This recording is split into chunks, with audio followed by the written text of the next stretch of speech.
माणूस तोच, विचार तेच, फक्त दृष्टिकोन नवा. मुक्काम पोस्ट किरणा गौरव, शोध माणूसपणाचा.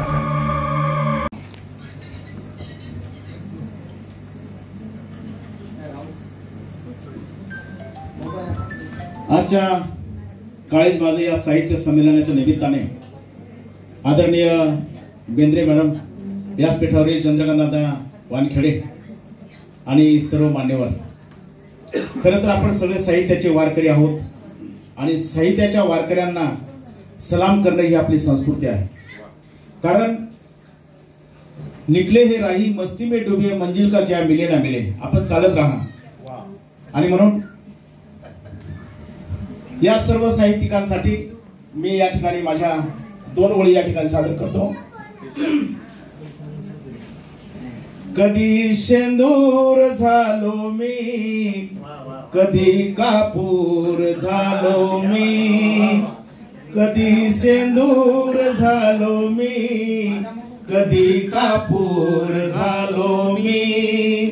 तुम्हा भेटायला देवा किती आतुर झालो मी, तुम्हा भेटायला देवा किती आतुर झालो मी. धन्यवाद.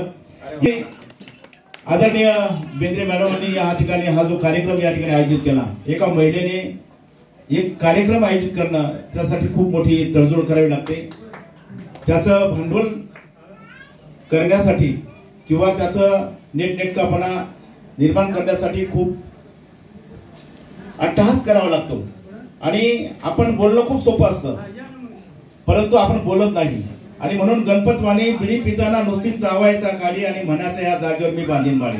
मी जेव्हा आलो त्यावेळेस की अरे 10:30 वाजले, 11 वाजले, 11:30 वाजले, 11:45 वाजले, अजून का होत नाही. परंतु मॅडमांची धावपळ, ते तगमग, इथं जे प्रतिमा आलेले आहेत त्या प्रतिमांना हार घालण्यासाठी हार नव्हते. आणि म्हणून ते हार येईपर्यंत 10-15 मिनिटं थांबा, 20 मिनिटं थांबा, कारण गर्दी असते. आणि फॅशन के दौर में गॅरंटी की इच्छा न करे. कारण आपल्याला खूप वाटतं की 15 मिनिटात माणूस परत येईल, परंतु तो माणूस काय परत येऊ शकत नाही. कारण ट्रॅफिक असते, पोलीस असतात, मध्ये ट्रक आणला जातो, अशा अनेक प्रकारच्या अडचणी असतात. आणि म्हणून एका महिलेने हा कार्यक्रम आयोजित केला ही आपल्यासाठी अभिमानाची गोष्ट आहे. आपल्याला निर्माण सोपं असतं, परंतु जो माणूस काम करतो ना, ते काम करण्यासाठी त्याला काळीज लागतं. आणि ते म्हणजे काळीज माझं साहित्य. आणि म्हणून या ठिकाणी एका महिलेने हा कार्यक्रम या ठिकाणी आयोजित केला. आणि म्हणून महिलांसाठी मी एक कविता सादर करतो. बाई आभाळ पेलून होते आभाळाची गाथा, तिच्यासाठी ओलावतो त्याचा आप सुख माथा. घेते आभाळ सोबती बाई रानो माळ जाते, पावसाच्या रे घोट्यात बाई इळ माळ गाते. जेव्हा जागतो पाऊस बाई तिफन हाकते, वर सांडल्या बियाला बाई आल्हाद झाकते. कुस हिरवी हसते तेव्हा खुलते ग बाई, उगवल्या कोंबासाठी बाई गातसे अंगाई.